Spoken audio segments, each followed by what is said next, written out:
back in the Spice Isle of Grenada. It's about time to begin. As usual, we begin with the procession of governors. Starting off with Governor for the Turks and Caicos Islands, the Honorable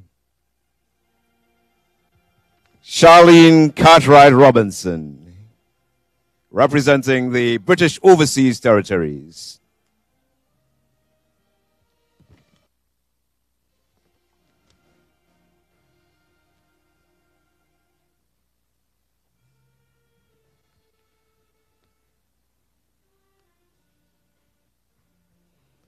Governor for Antigua and Barbuda, the Honorable Gaston Brown.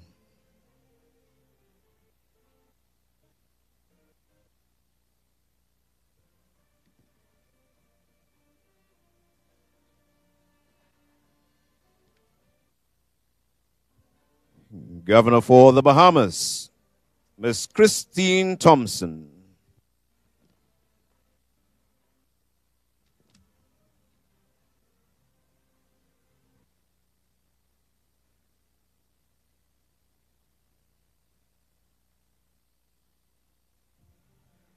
A very special welcome to the Governor for Barbados, the Honorable Marsha Caddell.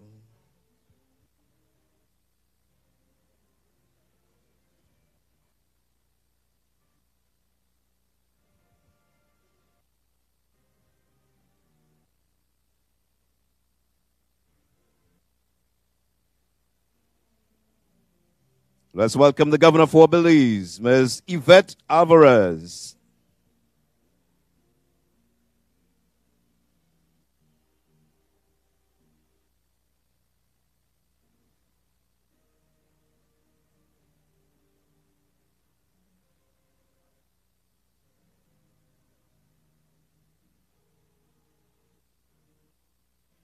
Governor for Brazil, Mr. Eduardo Rolem de Pontes Vera.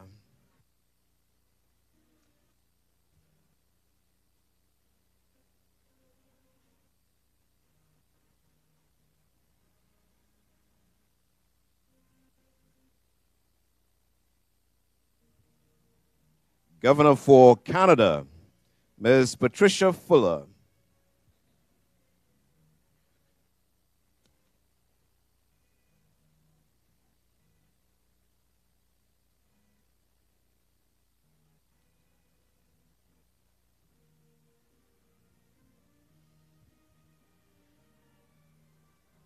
Let's welcome the Governor for the People's Republic of China, Dr. Zhenzing Zhang.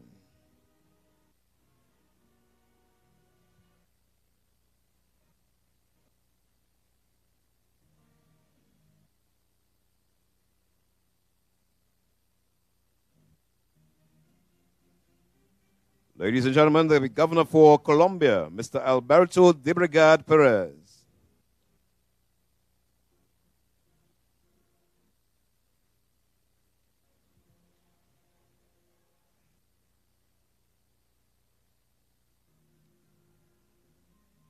Governor for Dominica, Mrs. Rosamond Edwards.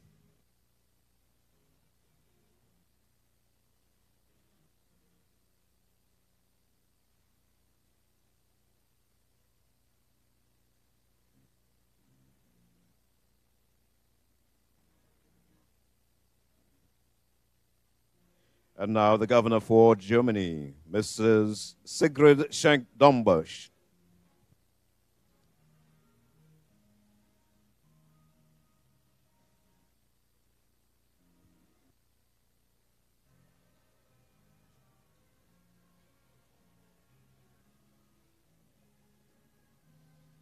Governor for Grenada, Senator the Honorable Simon Shell.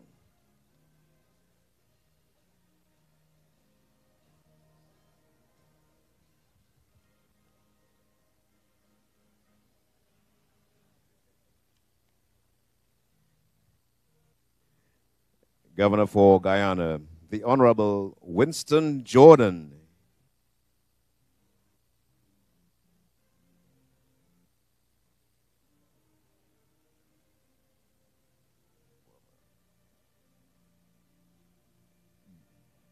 Governor for Haiti, Mr. Michel Patrick Boivin.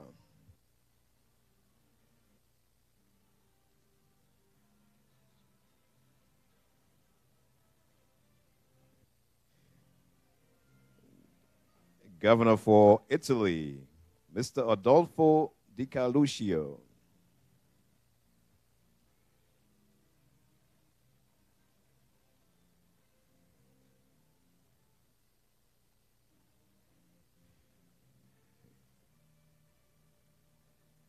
Governor for Jamaica, Dr. the Honorable Nigel Clark.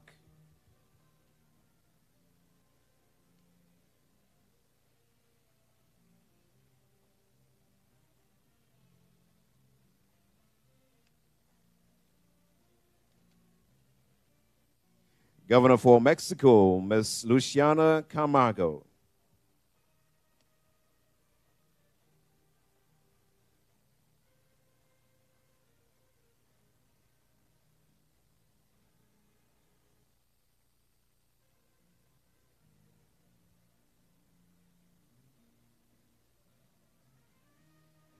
Governor for St. Kitts and Nevis, Ms. Hilary Hazel.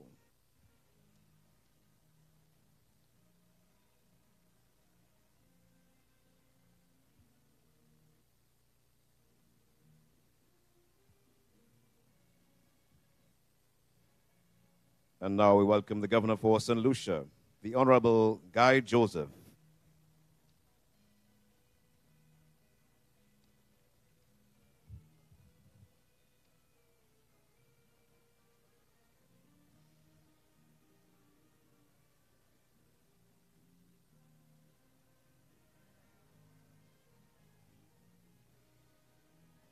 Ladies and gentlemen, the Governor for St. Vincent and the Grenadines, the Honorable Camilo Gonzalez.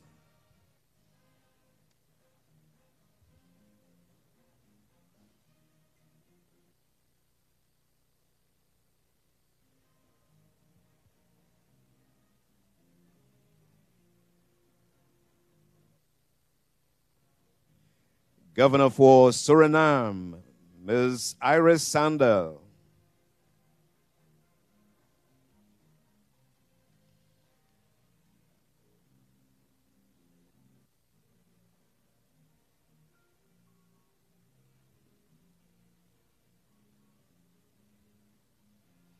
And now the Governor for Trinidad and Tobago, the Honorable Camille Robinson Regis.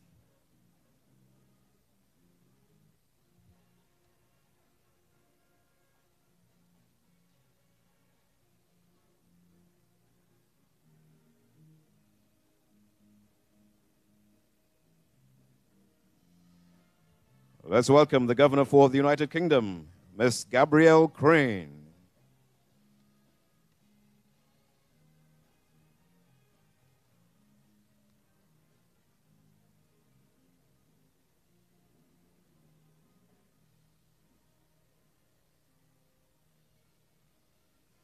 Our final governor this morning, Venezuela, Ambassador Raul Octavio Lacorsi Perez.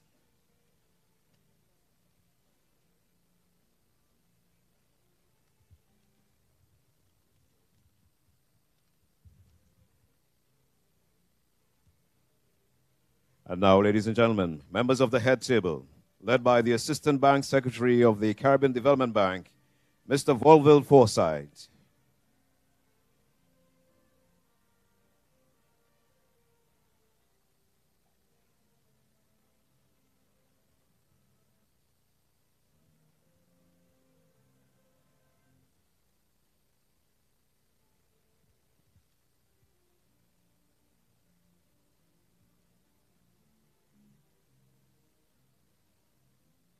Vice President of Operations of the Caribbean Development Bank, Ms. Monica LaBennett.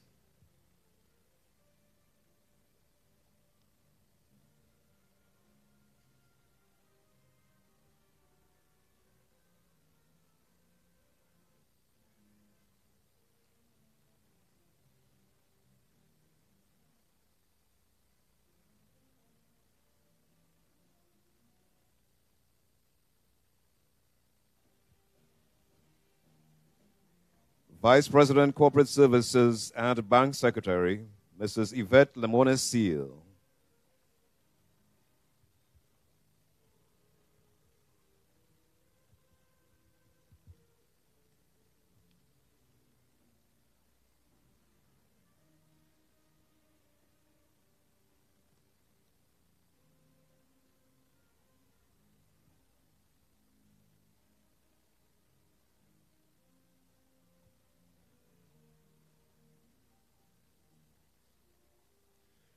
Ladies and gentlemen, the President of the Caribbean Development Bank, Dr. William Warren Smith.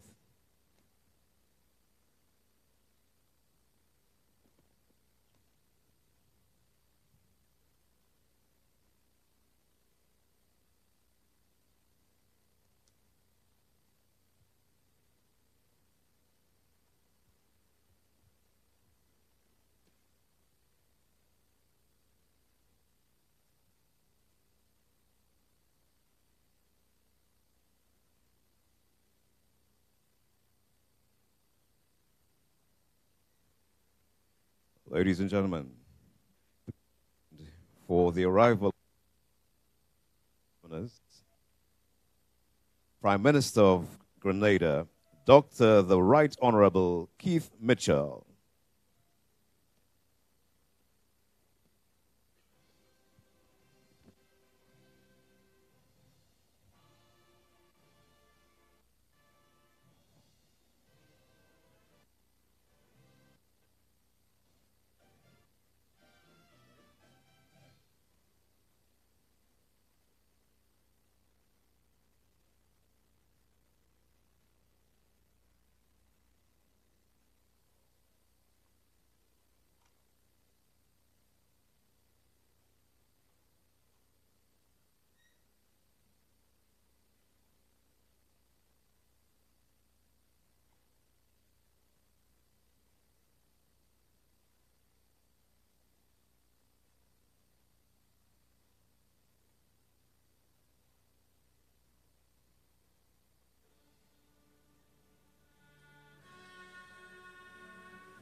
Hail, Grenada, land of ours, we pledge ourselves to thee.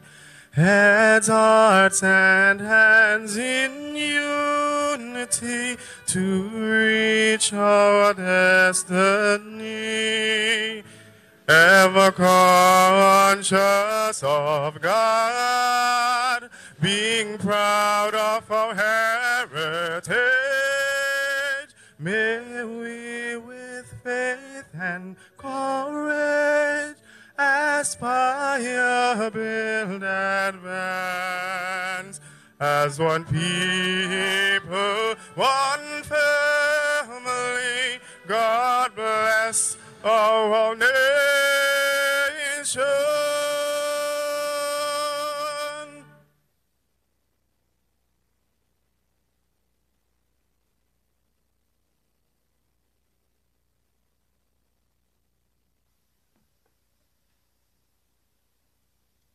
Let us pray. Most Holy One, on this day we give you thanks for your goodness to us in this region. We are grateful that despite our being one of the most disaster-prone regions in the world, our people have been blessed by you with a spirit of dogged resilience. We are aware of the existential threat of climate change and acknowledge that while the small Caribbean islands have contributed less to the problem of global warming, we are among the first to suffer its effects, especially the increasing frequency and severity of hurricanes. We pray, therefore, that the CDB, together with our own heads of state and government, will unite and collectively demand the creation of an efficient debt relief option through all available means, including the United Nations system and the Bretton Woods institutions. At this, the 48th meeting of the bank's governors, I pray that the CDB would resolve the support and champion efforts to urge the IMF to use its rule-setting power to endorse a full debt moratorium once a hurricane or any other serious disaster brings destruction beyond a predefined level, and make sure that a serious debt restructuring of all external commitments shall be possible under due consideration of all people's human rights. Father, mindful that national debt and vulnerability to natural disasters are among the major causes of poverty, I pray that the CDB will see debt restructuring as a means of providing a breathing space for all small island states who too often have been locked in a vicious cycle of build and rebuild. I pray too that the CDB would encourage its member states to consider the economic cushion that having a debt to GDP ratio of under 60% can provide were there to be a disaster of natural or man-made origin. I pray also that the bank would hold up before its members the virtue of fiscal responsibility legislation in building an economy better able to withstand external shocks, as well as for entrenching a culture of resilience. We give you thanks, finally, for all that the bank has done for the development of this region, including infrastructural, institutional, and sectoral development. And we pray that during this meeting, there will be unveiled additional innovative ways of supporting our small island states within the context of building resilience. May these days of meeting be an overwhelming success. We make this prayer in the name of Jesus Christ, O Lord. Amen.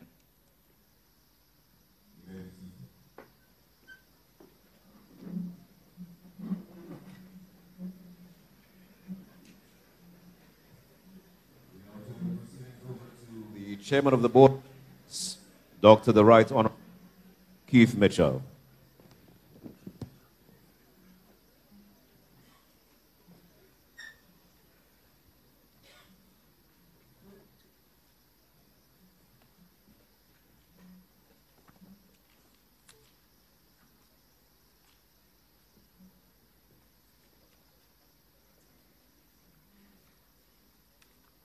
Colleague heads of government who are here with us today, distinguished colleague members of the Cabinet of Grenada, Carriacou, and Petite Martinique, President of the Senate, the Honorable Senator Chester Humphrey, and other members of Parliament, President of the Caribbean Development Bank, Dr. William Warren Smith, distinguished governors of the Caribbean Development Bank and members of the Board of Directors of this noble institution,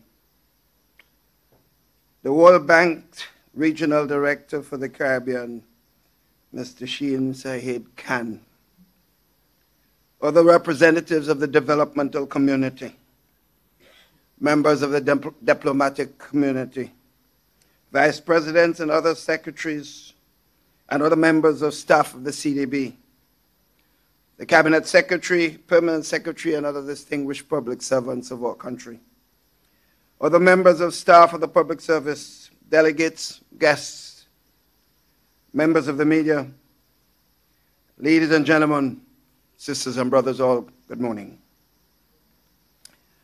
Let me first issue a warm welcome to you all. And specifically, I take this opportunity to welcome the governor representing the government of Barbados, Sister Cadell, who only made it last night of some serious calls recognizing what took place in Barbados recently. So we really want to applaud you and the government and people of Barbados. Let us give her a good round of applause. We are certainly honored to host this very special meeting of this very special institution. I take this opportunity, therefore, formally, and on this Grenadian spicy soil, to register Grenada's gratitude to the Caribbean Development Bank, all its staff, president and staff, for supporting our homegrown structural adjustment program, which was recently concluded. The policy-based loans and the technical assistance provided by this noble institution contributed significantly towards the success of our program and the fiscal stability that has been achieved by our country.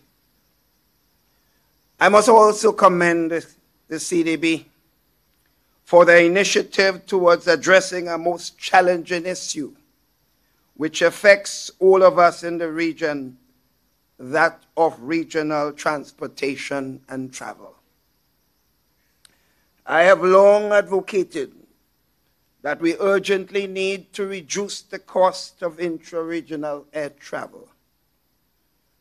I echo my call made at various heads of government conferences that heads should collectively agree to reduce airline ticket taxes and some other fees which are attached to intra-regional air travel. I continue to believe that this will represent a significant installment on the regional integration account, while facilitating enhanced freedom of movement of goods and services and people. Further, I continue to strongly advance that the region's major air travel carrier must be made to operate as an efficient and sustainable business. I therefore look forward to the recommendations from the CDB's thematic study on improving connectivity and competitiveness in the regional aviation industry, which will be presented this afternoon. I also look forward to the bank's forthcoming research on regional transportation, which will focus on enhancing the policy and operational framework for marine and road transport. I have been a critic of Liet's operation, but in my last 6 or 7 travels in the last few weeks and months, Liet has been my best partner. So I commend Liet's management for the new attitude that I have seen. I was told that the reason for this, a lady is now head of the Liet. My dear sister, keep chucking on. Colleagues, ladies and gentlemen all, I would also like to compliment the President, CDB Board of Members of Directors, and the management on the following important initiatives which were approved by the board since the last Board of Governors meeting, and which will contribute significantly to building resilience in this region. Some of the salient achievements are as follows. 1, the creation of an infrastructure trust fund with support from the government of Mexico, through which grants and concessionary loans are provided for climate-resilient infrastructure. 2, the AFD loan and grant financing facility to fund infrastructure projects with environmental and climate benefits in eligible BMCs. Thirdly, the European Investment Bank's second climate action line of credit with an increase in the principal amount. I was honored to be the signatory for this welcome and timely facility, especially in anticipation of increased demands for concessional resources to assist with post-natural disaster reconstruction.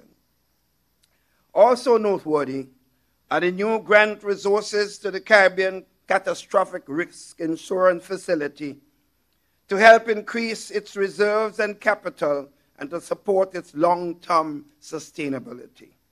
Furthermore, and equally important, is the Geothermal Risk Mitigation Program for the Eastern Caribbean Program by the European Union, the Caribbean Investment Facility, in the amount of 12.3 million euros, which will support geothermal development in the BMCs.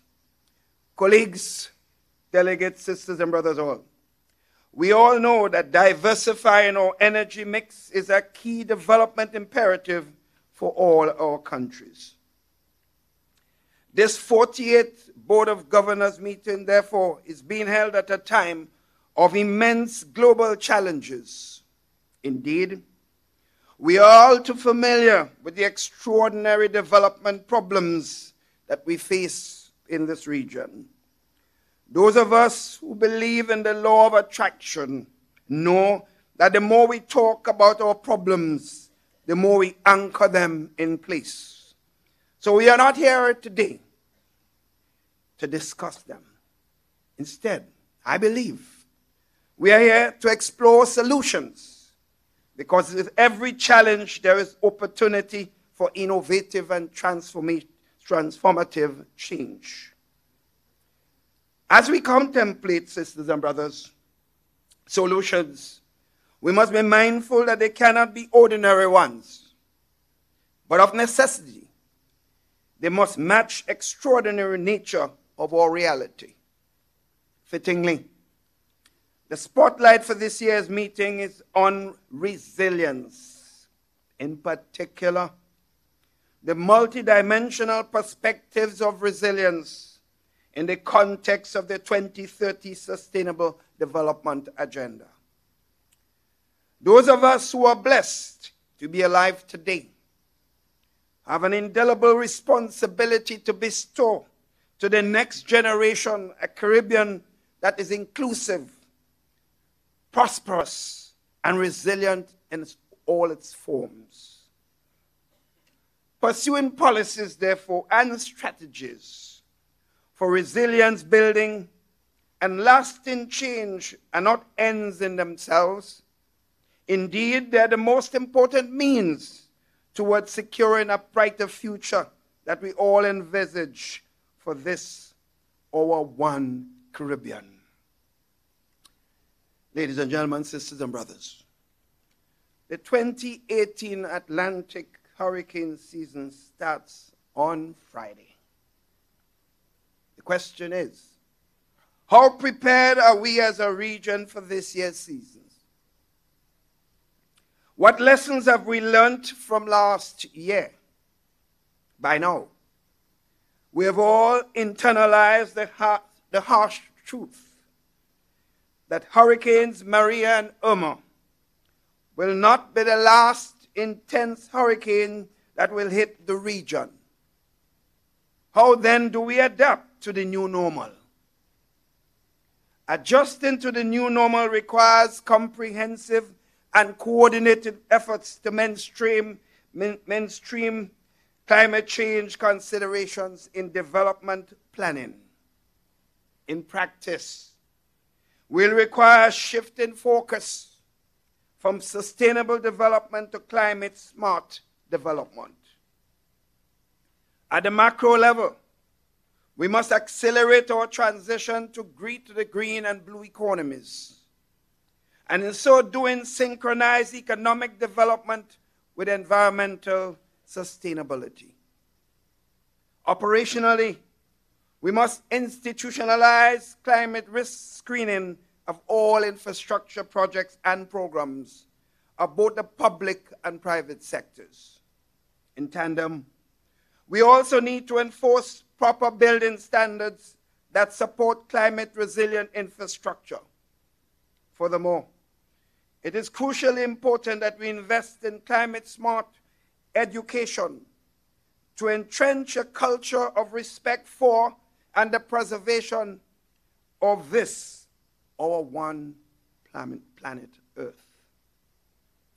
Our waste disposal practices in the region must be made to conform to the highest environmental standards. We must also hasten to reverse our dependence on the use of plastics and styrofoam materials, for example, and start using biodegradable materials. Of urgency is the need to enact legislation that will give teeth to and accelerate our adherence to environmentally best practices. Indeed, better management of and respect for marine and coastal environment also goes to the core of our sustainability. Here in Grenada, we recently assigned a new ministry, an important initiative, to lead the way in that regard. The Ministry of Climate Change, Environment, Fisheries, Forestry, and Disaster Management has indeed been mandated to work to ensure that every area of our development is up to speed on the question of addressing climate change. Ladies and gentlemen, sisters and brothers, adjusting to the new normal and transitioning to a truly resilient Caribbean would also require new financing architecture. This must not only involve grant funding, but also innovation in lending and insurance mechanisms that are uniquely tailored to our Caribbean realities and must explicitly consider our inherent vulnerabilities. We must, therefore, intensify our advocacy in this regard and be strategic, skillful, and smart about it. Our meeting yesterday told me that we clearly understand this. As chairman of the Small States Forum, Grenada will continue to use its leverage to lobby for concessional and innovative climate financing on behalf of all Caribbean and other small island states. Navigating this new normal will require stronger and more strategic collaboration with partners who truly understand our history and unique characteristics. The new normal would also require us to make greater use of technological advances, such as digitalization. We have no choice but to accelerate the widespread adoption of digital technologies to bolster our disaster preparedness and response systems and enhance our resilience to climate change in general. As a practical matter, therefore, we must equip our people with the necessary knowledge and skills to effectively leverage technology as we build a climate-resilient Caribbean. Ladies and gentlemen, sisters and brothers all, there must be an urgency of collective efforts to adopt reforms that also promote the structural re-engineering of our economies, strengthen social protection and safety net systems, and entrench good fiscal governance through legislative fiscal responsibility and accountability frameworks as we build resilience in all its forms. It is not sufficient, in my view, to protect and multiply the social and economic gains that we have made individually and collectively. We also have to reduce our vulnerabilities. We have to look beyond the crisis containment to consider and address the structural experience of our vulnerabilities and priorities, resulting in reduction because of the two are naturally intertwined. Ladies and gentlemen, sisters and brothers, storms and hurricanes do not have to result in catastrophic disasters. However, in too many instances in our region, this has been the case because of the prevailing susceptibilities of our communities. We have seen firsthand how poverty and social weaknesses magnify natural disasters. This need not be the case, and we need to move more aggressively to deal with this. We must redouble our efforts to improve the conditions for the most vulnerable in our societies so that they are empowered and supported to manage disasters and climate risks. Our vulnerability reduction policies must recognize gender rigidities and target women and children especially because they tend to be disproportionately affected by natural disasters. Colleagues, delegates all, sisters and brothers all. It is evident that building resilience and reducing vulnerability are the two defining issues of our time. They are the ultimate imperatives to achieving and advancing inclusive and climate-smart sustainable development of our individual countries and region as a whole. Indeed, the Caribbean Development Bank is well placed to guide policy formulation and support implementation of strategies in those two areas. The bank, therefore, must forge ahead in this regard with vigor and agility to further enhance by the collective strength and resolve of all its members. May the deliberations over the next 2 days be fruitful and solutions-oriented, resulting in meaningful actions towards the creation of a more resilient and prosperous Caribbean economies and societies. Ladies and gentlemen, sisters and brothers all, in closing, I assure you that in the true Grenadian style, we have gone all out of our way to ensure that your next 2 days are going to be comfortable, productive, fulfilling, rewarding, and very spicy. I trust that you'll take some time to enjoy the uniqueness of this beautiful, unspoiled Caribbean island. After all, you are in the chocolate capital of the Caribbean.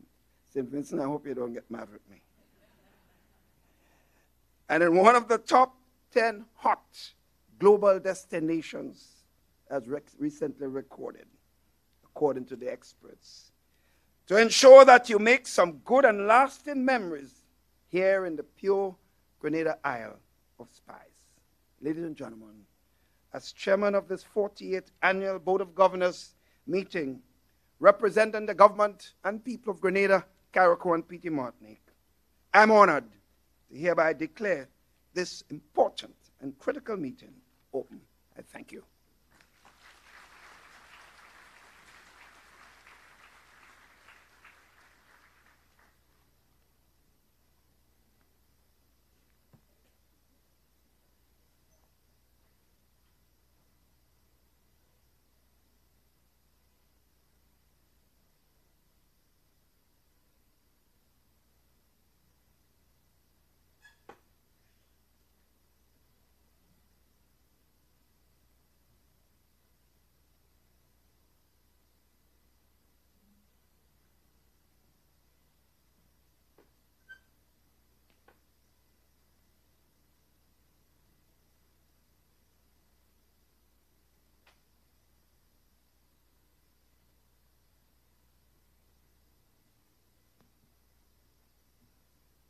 Ladies and gentlemen, the next order of business will be the replies to my welcome address.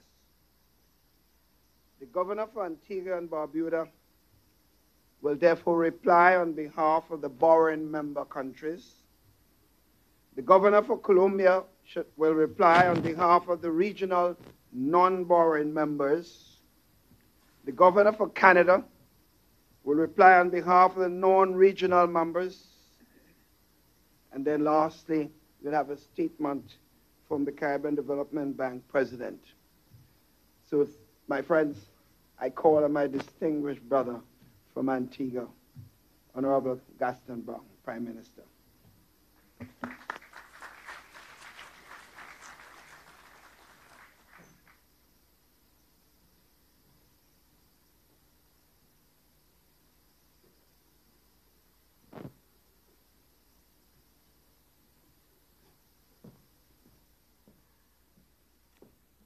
Thank you very much, Mr. Chairman, the distinguished Prime Minister of Grenada,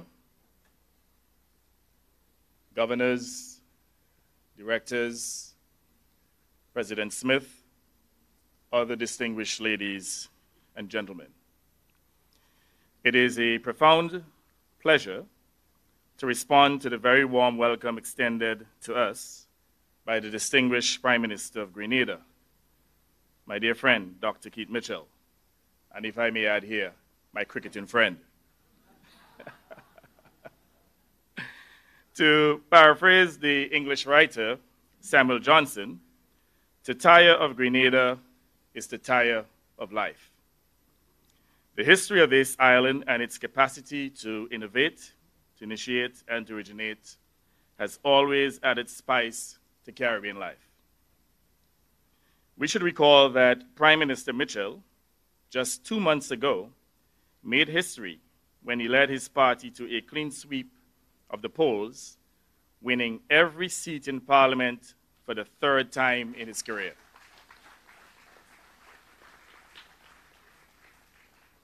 Without doubt, he spiced up the politics of the Caribbean. 8 days later, I was privileged to lead my own political party to victory in Antigua and Barbuda's general elections, winning all but 2 seats in the House of Representatives and increasing our majority. Those victories were a confirmation that the governments of Grenada and Antigua and Barbuda were doing something right, something that commanded the approval of the electorate and won their support for another term. If I were to try to identify the ingredients of what constituted the confidence showed by the electorates of Grenada and Antigua and Barbuda in their governments, I would say good, participatory, inclusive, and responsive governance that is bereft of arrogance and indifference and places the people at its epicenter. Those are principles to which all governments should adhere. They are principles which, if ignored, would tumble the mightiest and punish the haughtiest. The fact that the governments of Grenada and Antigua and Barbuda have been given a renewed and resounding mandates by the electorates demonstrates the benefits of hard work in service, fairness in governance, and humility in office. That is not to say we did not make mistakes. We surely did. It is to say that mistakes were acknowledged, explained, and measures implemented not to repeat them. And that brings me, Mr. Chairman, to a double historic event in Barbados. Not only the election of its first woman prime minister, but also bestowing upon the party she leads an overwhelming mandate to raise up her country and restore it to the heights of economic accomplishment and social advancement with which it has always been associated.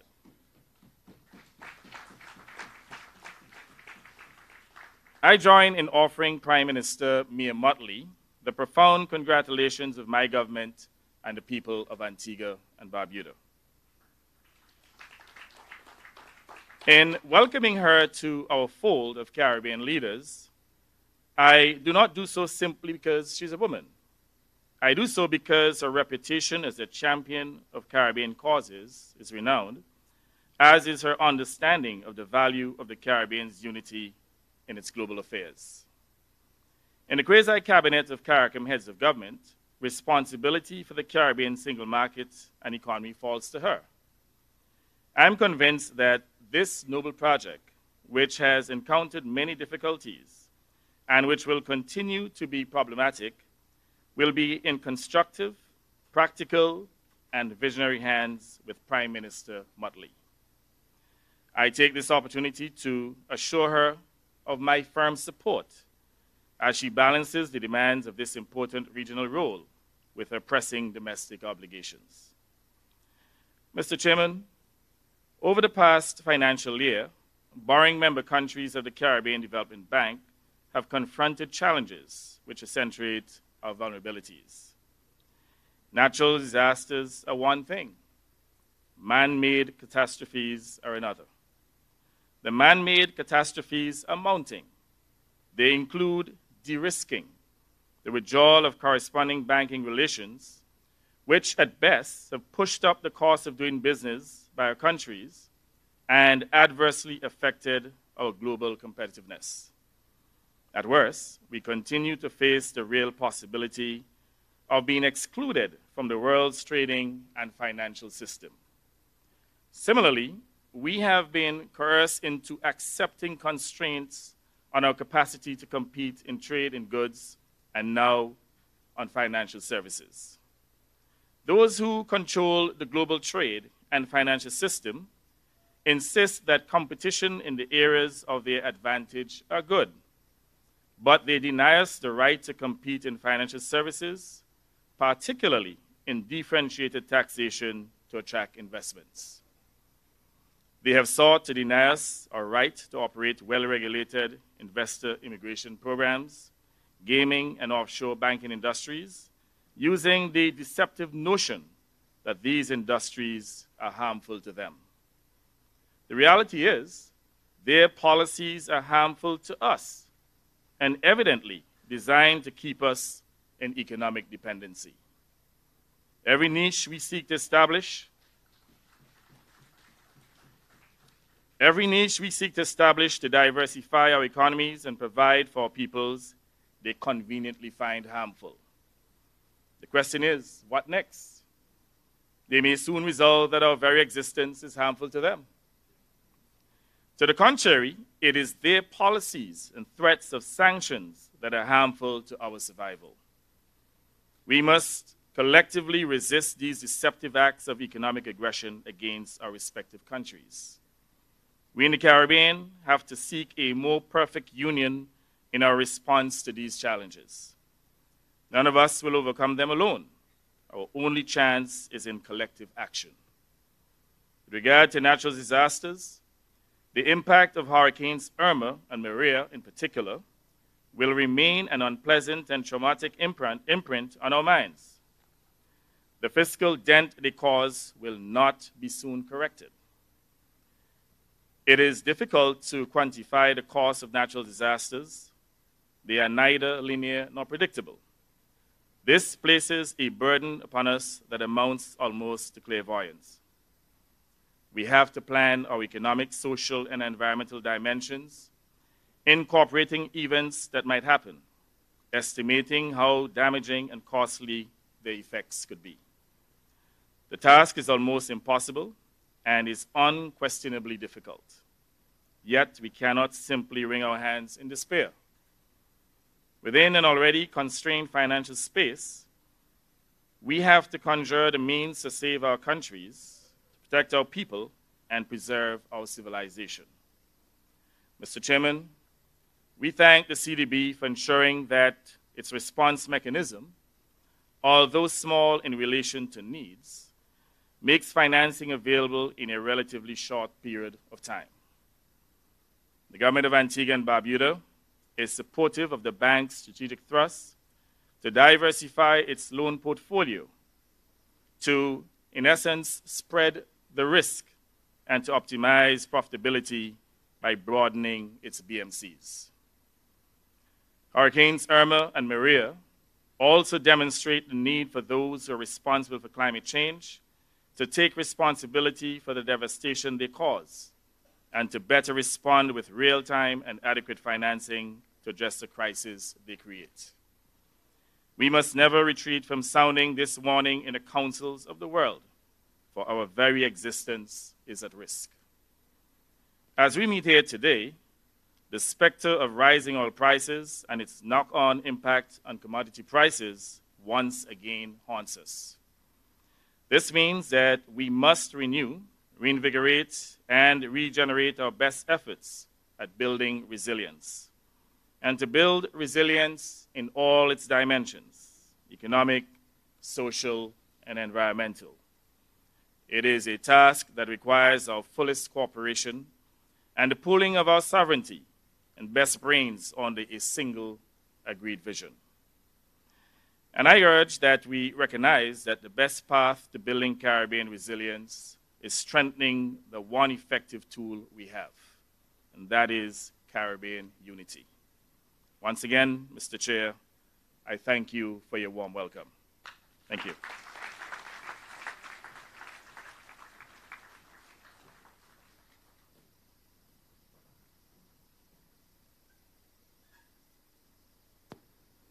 We now call on the governor for Colombia, who will speak on behalf of the regional non-borrowing members. Colombia.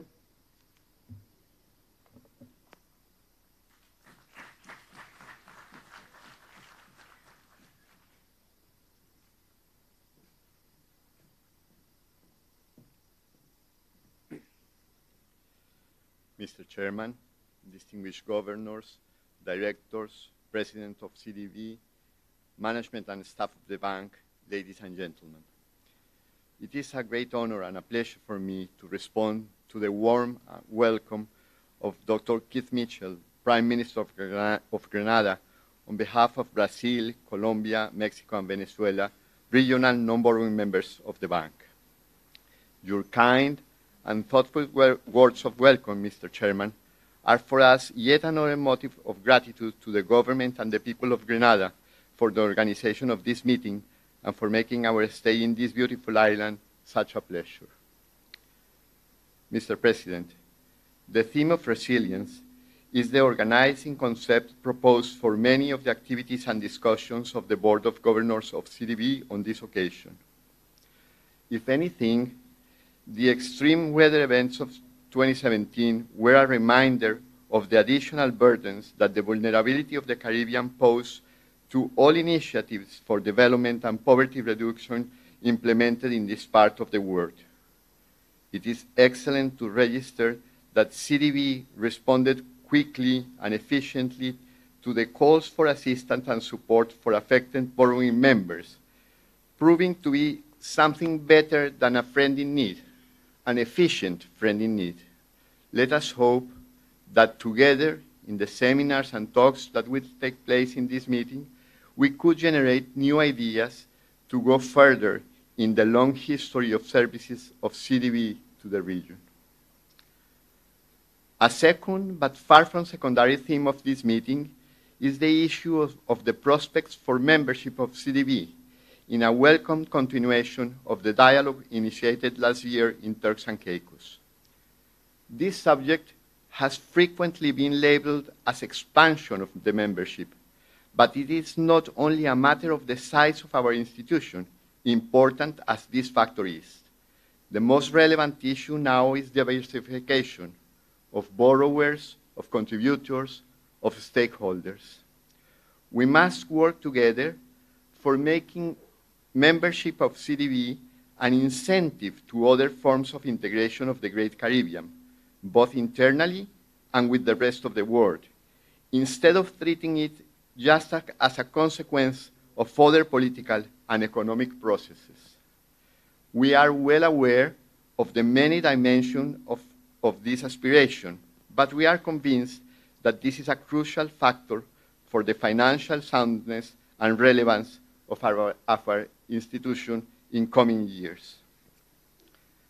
Regional non-borrowing member countries are willing to take their part in this analysis and in regional initiatives aimed to make life easier, safer, and with more opportunities for every woman and every man in this part of the world. We are proud members of this institution and willingly reiterate our support to the purposes and activities of the bank. Thank you for your attention.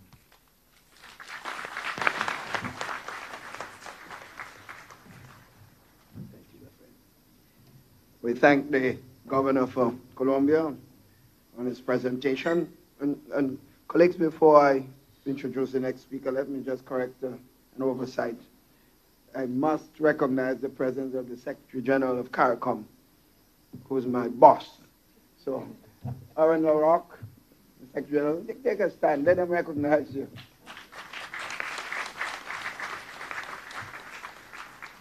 And the Governor of the Central Bank, our own Timothy Antoine. Timothy.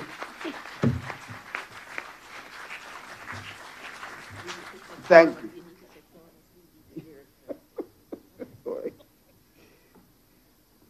So now, we'd like to introduce the Governor for Canada, who will now speak on the non-regional members. Canada.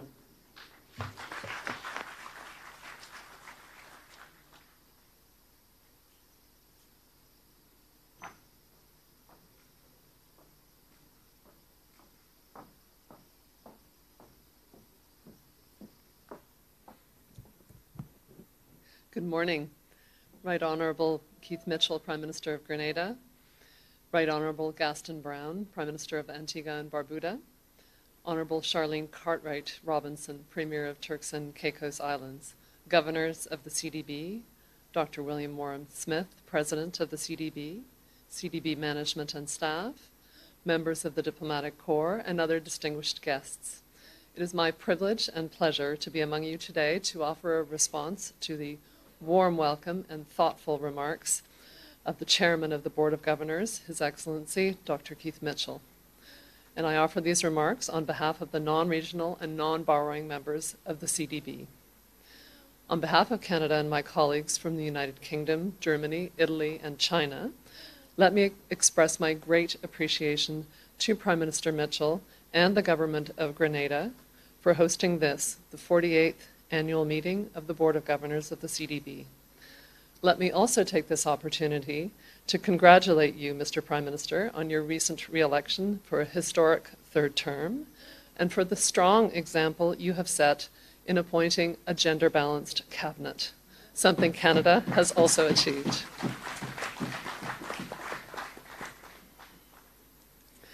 I am sure I speak for all my non-regional peers in expressing how pleased we are to be visiting the Spice Isle.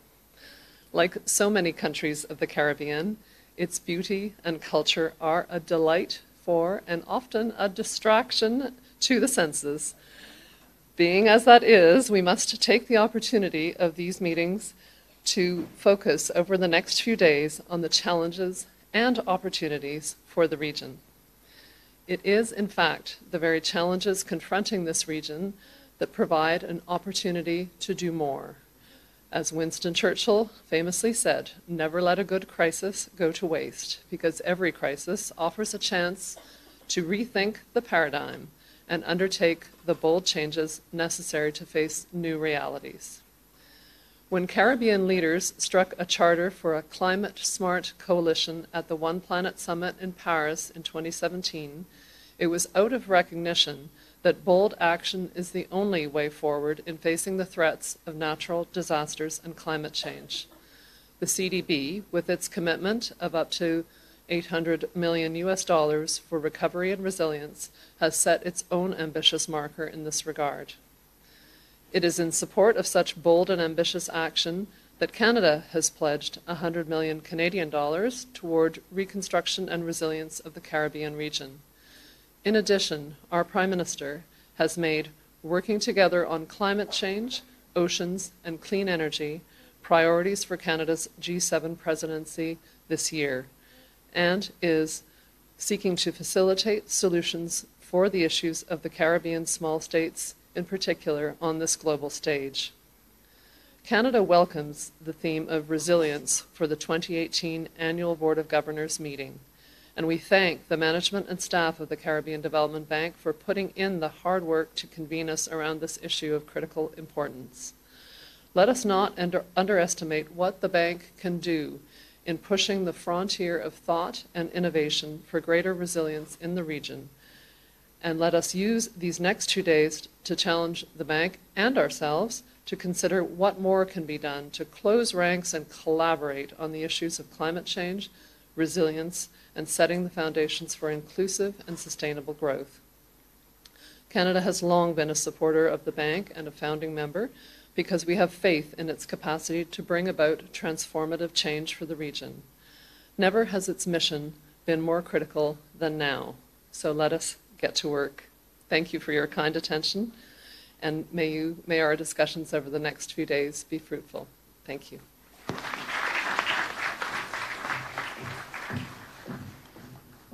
We thank the governor of Canada for her remarks, and then now it gives me the greatest pleasure to ask the president, distinguished president of our bank, to address us, or scold us, report to us. Thank you.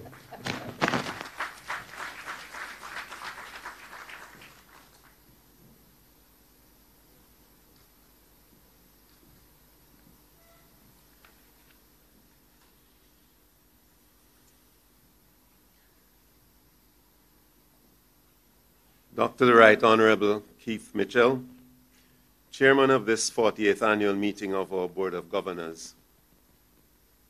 Honorable Gaston Brown, Prime Minister of Antigua and Barbuda. The Honorable Charlene Cartwright Robinson, Premier of Turks and Caicos Islands. Ambassador Erwin LaRocque, Secretary General, Caribbean Community, Secretariat. Ministers of Government in Grenada. Governor of the East Caribbean Central Bank, my good friend Mr. Timothy Antoine. Members of the Diplomatic Corps, governors, directors, observers, guests, management and staff of CDB, members of the media, ladies and gentlemen.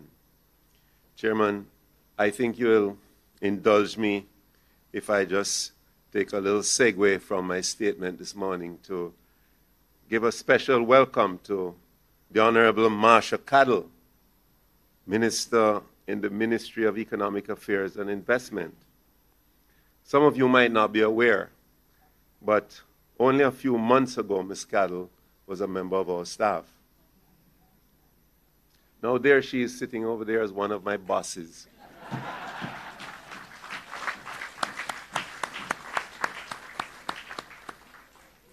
You know, I have to be very careful what I say, but I think it's important for me to say that Marsha did speak to me about her aspirations, and I told her that unfortunately, if she wasn't successful, I didn't think there was a way back. But young and determined and focused as she is, that didn't daunt her. And when I looked at the results of the polling, it was, well, I'm going too far. But a very hearty congratulations to you, Marsha. And we're very, very pleased.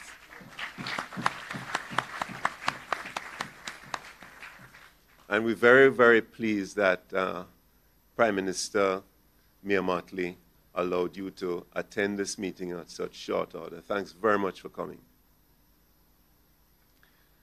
Chairman, today marks the beginning of the 48th annual meeting of the Board of Governors of the Caribbean Development Bank.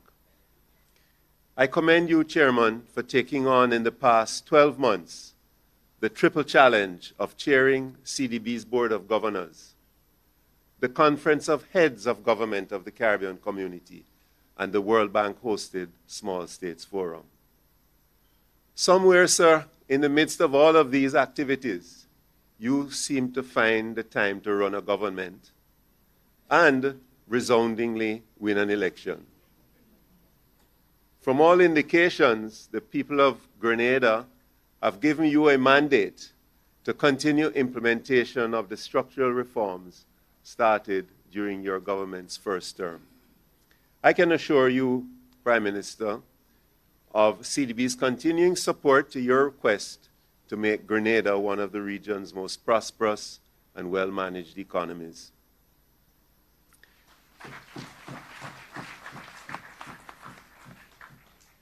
On behalf of the Board of Governors, the Board of Directors, and the management and staff of the CDB, let me thank you, sir, for mobilizing a highly committed team to work alongside our staff throughout the planning and organizing stages of this year's annual meeting. Needless to say, we have appreciated the warmth and friendliness extended to us since our arrival here in Grenada. In between the long hours of meetings with governors and other delegates of this important event, we plan to sample the Spice Isle experience here in beautiful Grenada. Chairman, this morning, my statement to governors, in keeping with the theme of our meeting, is entitled Perspectives on Caribbean Resilience. The concept of resilience building against shocks provides a useful construct in our minds for tackling the Caribbean's vulnerability issues and for creating adequate safeguards against such shocks. The mounting global interest in resilience building reached its climax in 2016 with the historic signing of the Paris Agreement.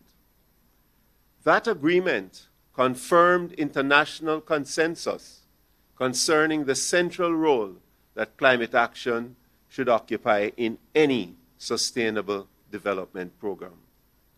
Importantly, the agreement also committed all signatories, including all of CDB's borrowing member countries, to make nationally determined contributions to the effort to reduce emissions.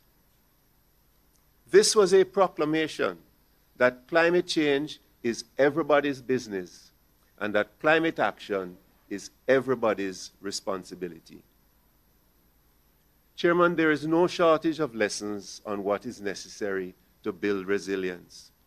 Indeed, Chair, as our region begins another phase of recovery and resilience building, following the now famous devastation caused by Hurricanes Irma and Maria in 2017, we can find inspiration right here in Grenada. Recall 2004, when Hurricane Ivan left a trail of destruction behind in Grenada. With damage of about 200% of GDP, Ivan was described at that time as the worst hurricane to affect the region in more than a decade. Hurricane Emily in 2005 and the onset of the global financial crisis a few years later compounded this small country's development challenges. In 2014, and with financing from CDB and other development partners, the government of Grenada embarked on a comprehensive program of structural reforms. The main objectives were to restore fiscal sustainability, to strengthen the financial sector, and to set the stage for sustained growth. Two groundbreaking initiatives in this homegrown program, as it was called, deserve, in my view, special mention. First, and in accordance with its 2015 Financial Responsibility Act, Grenada now sets aside 40% of the proceeds from its Citizenship by Investment program as contingency financing in the event of a natural disaster. Second, in recent debt restructuring agreements, Grenada successfully negotiated the inclusion of a clause that allows the postponement of debt service payments following a qualifying natural disaster. CDB, of course, is not included. With safeguard initiatives like these, Chairman, and with financial buffers in place, Grenada will be much better prepared next time around to cope with the difficulties of natural hazards. Given the increasing frequency and intensity of natural hazard events in the Caribbean, it is imperative that Grenada and the rest of our region embrace a comprehensive package of resilience building measures that includes macroeconomic management and the creation of fiscal buffers, climate proofing of our critical economic infrastructure, and I add, Chairman, the creation of a resilient and reliable inter-island transportation network for the Eastern Caribbean archipelago. Failure to respond comprehensively and expeditiously to these challenges will put paid to our vision of building prosperous societies and halving abject poverty by 2020. As we reflect on the varied difficulties confronting our region, three high-priority opportunities for achieving both climate and economic resilience come to mind. First, it is now widely accepted that we need to accelerate the adoption of energy efficiency measures across each economy, whilst incentivizing an optimal shift away from imported fossil fuels to indigenous renewable energy sources. We spoke about this a few years ago at our annual meeting in Guyana. We're going to take it a little further this morning. How do we get this done in a climate resilient manner? Second, we need to improve the degree of food security for our people in an economically feasible manner and create strong agricultural linkages to our tourism and other critical foreign exchange earning sectors. What are the options for creating a resilient agriculture sector when most of our people live in small island states and in a climate vulnerable neighborhood? Third, in the Eastern Caribbean subregion, an efficient, resilient, and reliable regional aviation system that facilitates the movement of people and cargo is a critical underpinning of dynamic and resilient economies. Chairman, how do we accomplish this difficult but necessary resolution of a challenge? I'm speaking about the aviation system here, which many now consider to be intractable. I will speak to each of these opportunities separately. Caribbean economies, for the most part, are small and open. These features make them vulnerable to external economic shocks. Our energy security is compromised by over-reliance on imported high-cost fuel. We have heard this when Prime Minister Brown addressed us earlier. Price instability and the consequential high cost of satisfying our energy needs. This has implications for the stability of our economies, for the efficient utilization of foreign exchange earnings, and the maintenance of prudent debt levels. This situation also contributes to instability, uncompetitiveness, and relatively poor economic performance, especially in those countries whose productive sectors are energy intensive. Technological advances and price reductions in renewables, such as solar and wind, stabilized with battery storage, this is another part of the revolution, present cost-effective options to substantially raise the contribution of renewables to the energy matrix in our countries at lower and/or more stable generation costs for electricity. Taking advantage of these opportunities, as well as the wide-scale adoption of energy efficiency measures, will help to lay the basis for economic resilience. This will occur through reducing public sector expenditure on energy, strengthening the fiscal balance, reducing government's borrowing requirements, and as a consequence, reducing the pressure on our country's foreign reserves. However, Chairman, even as the potential for renewable energy development is well established, less than 15% of our region's energy supply is produced using renewables. The ongoing reform of archaic legislation would, in many instances, help to speed up the slow pace of transformation and accelerate the use of the Caribbean's abundant renewable energy supply. So, a strategy of promoting energy efficiency and shifting the energy mix to one incorporating more renewables would facilitate the attainment of energy security and thereby economic resilience. But Chairman, in our environment, electricity systems, including renewable energy plants, are highly vulnerable themselves to hurricanes and other extreme weather events.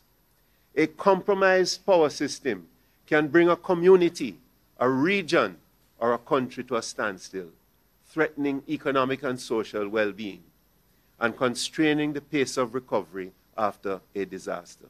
This is a major conundrum. We witnessed this in 2017 in Antigua and Barbuda, in the British Virgin Islands, in Dominica, and in the Turks and Caicos Islands. Therefore, we must ask ourselves a number of questions. What is the cost of building resilience into our new energy systems? How does this impact the cost of electricity to the public sector and other consumers? Can we afford to do this? Can we not afford to do this? When service is not available, how much are we willing to pay for that extra 1 kilowatt hour of electricity? Our supply of energy will not be affordable if we have to rebuild after each major weather event, during which availability and reliability are compromised. It is therefore imperative that we accelerate the assessment of climate vulnerability across the energy sector itself and design appropriate responses. CDB is examining the economics of building resilience in solar PV plant construction. This involves considering the costs and the benefits of higher design standards to withstand greater force winds. Even the costs and merits of initiatives like recent ones, which involve dismantling and storing PV panels on receiving warnings of an impending event, should be considered. At the pledging session in New York last year, I heard the Cuban ambassador describe how they mobilize their people to dismantle the solar panels, store them away securely, and when the hurricane has passed, they bring them out and reinstall them. It's a low-tech solution, but maybe it's one that we should give some serious thought to. Or, that aside, Chairman, we might have to look at the transfer of risk through the purchase of insurance as a feasible alternative. There is always that trade-off.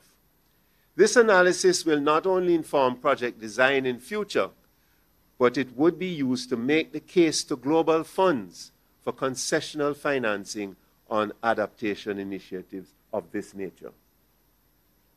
In closing this section, let me briefly recap CDB's contribution to resilience building in the energy sector. Primarily through investment in climate mitigation projects, we at CDB are advancing efforts to transform the energy sector. This transformation will involve reducing heavy dependence on fossil fuel and shifting to a more sustainable energy mix that consists of renewables, battery storage, and the full exploitation of energy efficiency options. We have accelerated our efforts to mobilize appropriately priced financing. I think one of the prime ministers earlier mentioned the importance of pricing of these resources to assist CDB's BMCs to build resilient infrastructure. Through the Sustainable Energy for the Eastern Caribbean program, for example, we have been financing the conduct of energy audits of government buildings. Our partners, the IDB, have been doing similar work. Energy efficiency upgrades and solar PV installation in public buildings, and energy-efficient street lighting. This, Chairman, is a multi-partner loan and grant program which involves the European Union Caribbean Investment Facility, EU-CIF as we call it, and the United Kingdom Department for International Development, DFID.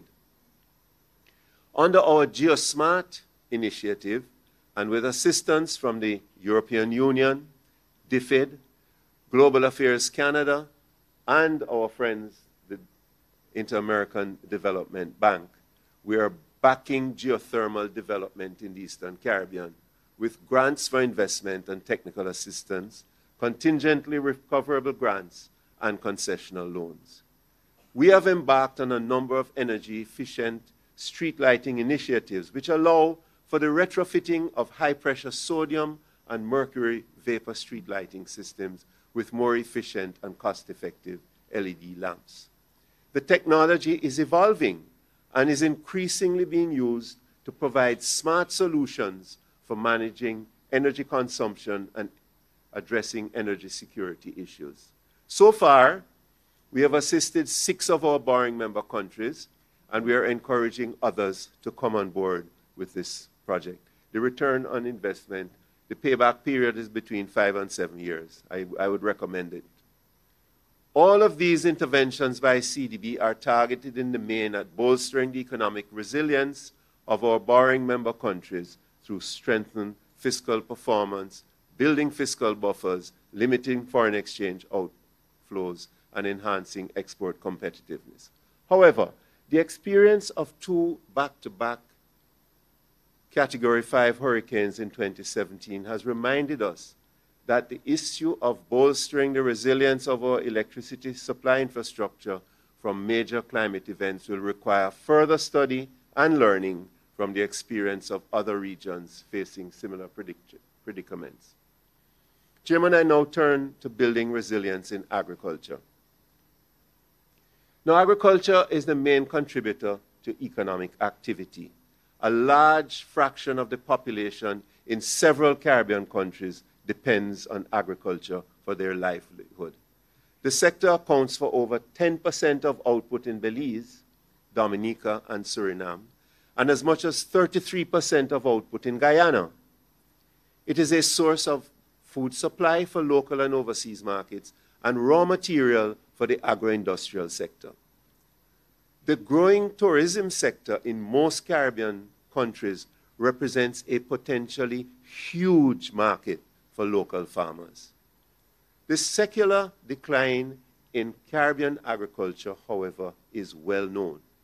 With few exceptions, output has fallen consistently since the early 1990s.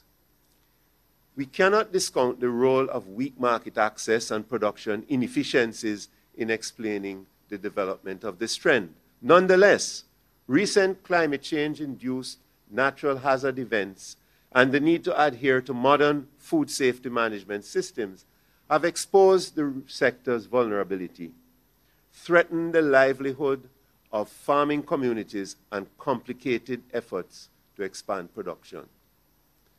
Farmers, Chairman, are among the most vulnerable groups in our societies. They often reside in poor rural communities with access only to a narrow range of economic opportunities and with few coping strategies. Climate change has greatly exacerbated the vulnerabilities faced by these communities and poses a major threat to the sustainability and viability of regional agriculture. The consequences of climate change are not only the increased frequency and intensity of hurricanes and floods, but also the protracted periods of drought. The impact of drought on the agricultural sector is considerable and often grossly underestimated. Our region accounts for 7 of the top 36 most water-stressed states globally. And since the 1980s, at least 10% of our land area has been affected annually by severe drought conditions. The Caribbean is an integral part of the global economy. Over 70% of our agricultural exports are to developed countries which are progressively imposing more stringent food safety requirements on imports. Similar standards are also being adopted in our regional food retail industry. Given the increasing climate vulnerabilities, the emphasis should be on agriculture becoming more competitive and maximizing contributions to economic growth. Priority should be given to increasing food security, as well as growing the export market and creating linkages internally. If the Caribbean is to build resilience in agriculture, sizable investments in changing agricultural practices and adapting to climate change will be required.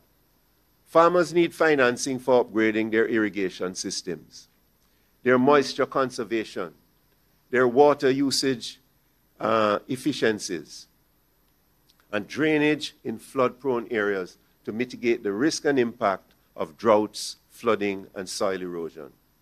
And our research programs should be expanded so that we can select crops and production methods that are more appropriate for dealing with climate vulnerabilities and for post-storm recovery efforts. Chairman, there are only two ways in which we can improve production reliably and at the same time respond to the food. These are two ways in which we can respond to the food security challenge. There are good opportunities for agriculture to become more economically viable. For example, if we can produce more hurricane-resistant crops, if stronger links can be developed between our various sectors, if we can promote intra-regional production sharing, then our agriculture sector would be transformed into one that is sustainable and commercially viable. Such efforts can undoubtedly also assist us in retaining a larger percentage of the tourist spend in our region.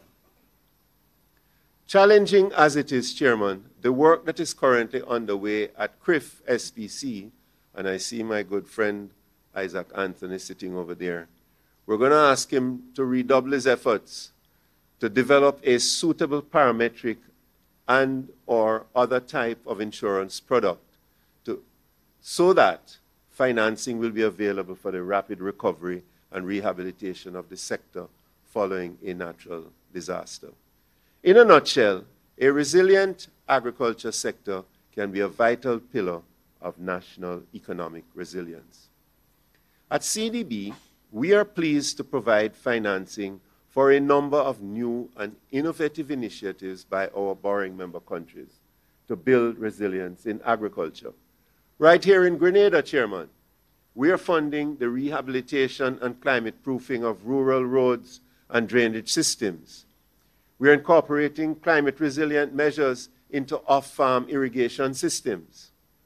And we are training farmers to use new technologies and practices that can build resilience to climate change impacts. Under the UK Caribbean Infrastructure Partnership Fund, UK CIF as we call it, we are also providing grant financing for the Essex Valley Agriculture Project in St. Elizabeth, Jamaica. This comprehensive project comprises upgraded irrigation systems powered by renewable energy with battery storage, storage for crops, agricultural extension services to farmers, and assistance with marketing, the full suite. It is expected that the project will reduce production costs and boost competitiveness. We anticipate that interventions like the one at Essex Valley will serve as a model for similar investments in other borrowing member countries. Chairman, the final area which I would like to address this morning is the vexed issue of regional air transportation and the role it can play in achieving economic resilience, particularly in the Eastern Caribbean island chain. Air connectivity is essential to the economic integration and growth of these small island states, which are generally heavily dependent on tourism, agriculture, and financial services. Yet, the aviation industry faces several major difficulties which stymie the movement of business and leisure travelers to different parts of the Eastern Caribbean sub-region. Between 2003 and 2016, the number of annual round-trip journeys by Eastern Caribbean residents to the United States rose by more than 200% to 250,000. In the same period, Caribbean originating round trips to the Eastern Caribbean fell by 30%.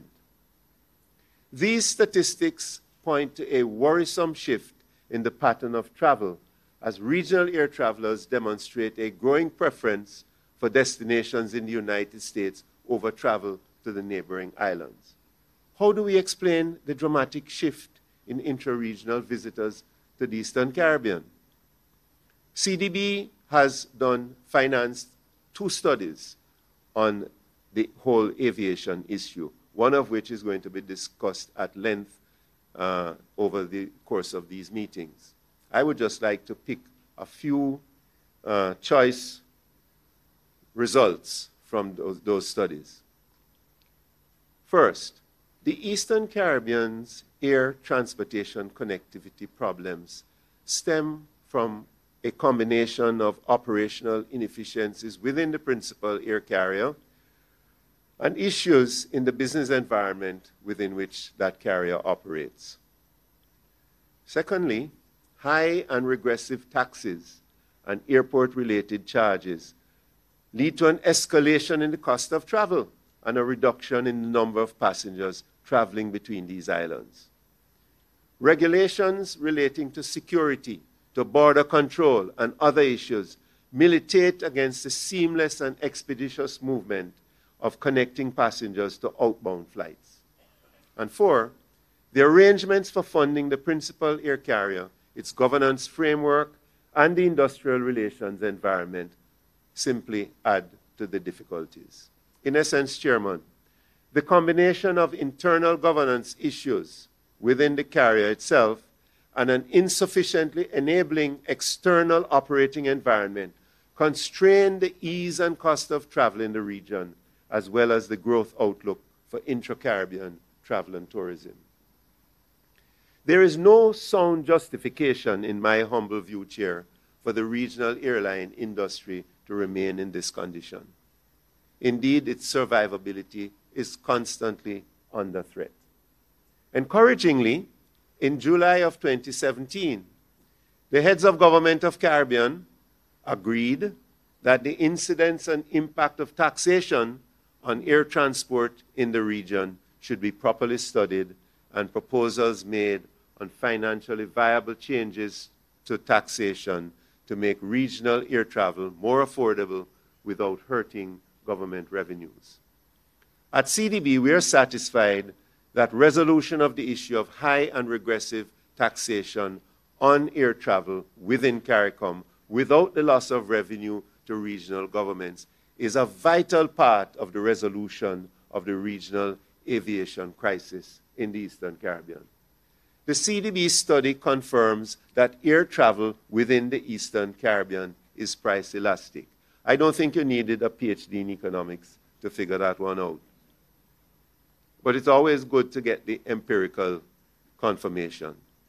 That study also concludes that reductions in both taxes and airport charges would lead to sizable growth in arrivals in virtually all countries. The study estimates that these measures would stimulate increases ranging from a low of 5% in Dominica to a high of 18% in St. Kitts and Nevis over a 20-year period. In the case of St. Kitts and Nevis, this expansion amounts to approximately 65,000 passengers, or almost twice the population of this Twin Island state. The biggest beneficiaries in absolute terms would be Barbados and St. Lucia, with 200,000 and 140,000 additional passengers, respectively.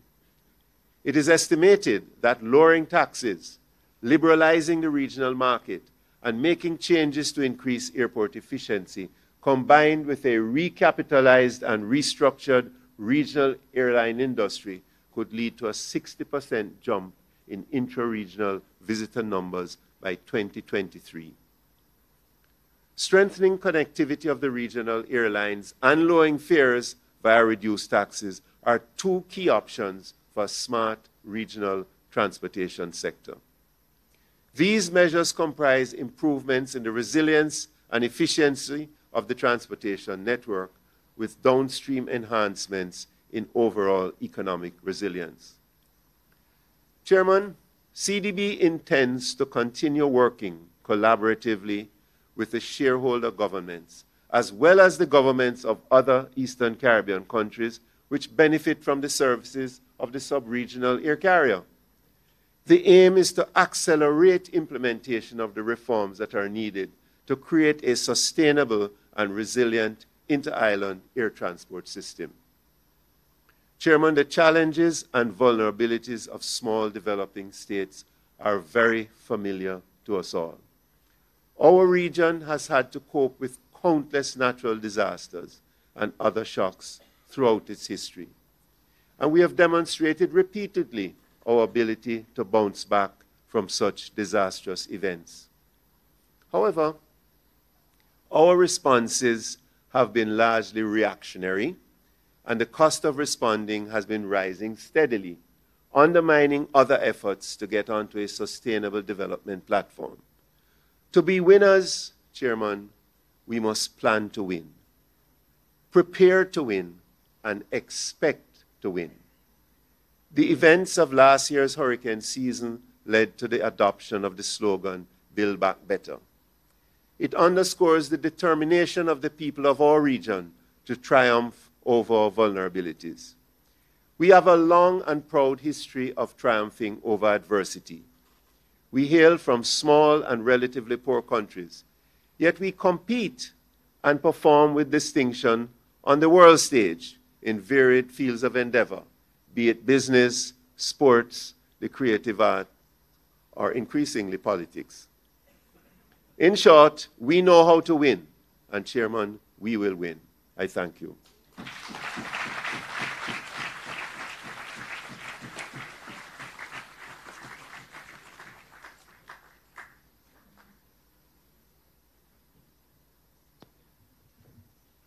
Colleagues, I think you will agree with me that we have been given a lot of food for thought in a very comprehensive report presented by our distinguished president. I just wish to note specifically for all of us in the Eastern Caribbean, special remarks on regional transport.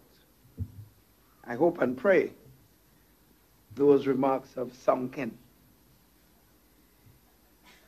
Colleagues, now I want to turn to the next item.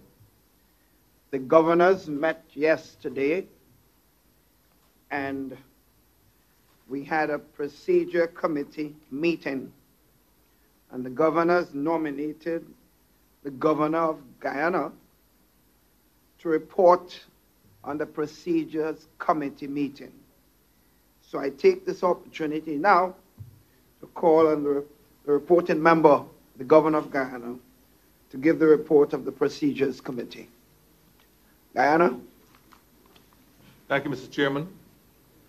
Mr. Chairman, governors, the procedures committee met on Tuesday, May 29, 2018 at 9:40 a.m. And the report of this committee dated May 30th, 2018 is before you. I have the honor, Mr. Chairman, to table the report on behalf of the committee and move that the Board of Governors adopt the recommendations contained therein. Thank you. Thank you, Governor. Colleagues, I will now report on the selection of directors, which is the next item. In accordance with paragraph 4, Article 29 of the agreement establishing the Caribbean Development Bank, the following persons have been elected as directors. Ms. Diane Black, representing Jamaica. Joan Dera, representing Trinidad and Tobago and Haiti. Malon Johnson, representing the Bahamas. Mr. Sebert Frederick, representing Barbados. Ms. Denise Dawn de Souza, representing Guyana. Mr. Philip Dassor, representing St. Lucia and the Commonwealth of Dominica. Ophelia Wells Cornwall, representing Grenada and St. Vincent and the Grenadines. Mr. Wilfred Harris, representing Antigua and Barbuda and St. Kitts and Nevis. Ms. Yvonne Hyde, representing Belize, Anguilla, British Virgin Islands, Cayman Islands, Montserrat, and the Turks and Caicos Islands. Iris Sandal, representing Suriname. Dr. Andrea Marcia, representing Colombia. Vanessa Avendano, representing Venezuela. Luciana Vanessa Camargo Joffrey, representing Mexico. Mr. Eduardo Rolim de Pontes Vieira, representing Brazil. Mr. Benoit Pierre Laramane, representing Canada. Mr. Colleen Wainwright, representing representing the United Kingdom. Mr. Adolfo de Galusio, representing Italy. Ms. Joanne Brogeman, representing Germany. And Ms. Zhu Zhang, representing the People's Republic of China. That concludes, colleagues, the list of directors for the various members, borrowing and non-borrowing members of this Caribbean Development Bank. So we have had the report from the Procedure Committee. You have the report of the directors of the bank. I therefore ask, assuming if I don't hear any comments to the contrary, I assume all governors are comfortable with the report presented, and therefore I leave a minute of response. I think you all are very much awake, so I assume there is absolutely strong support for the two reports that we have.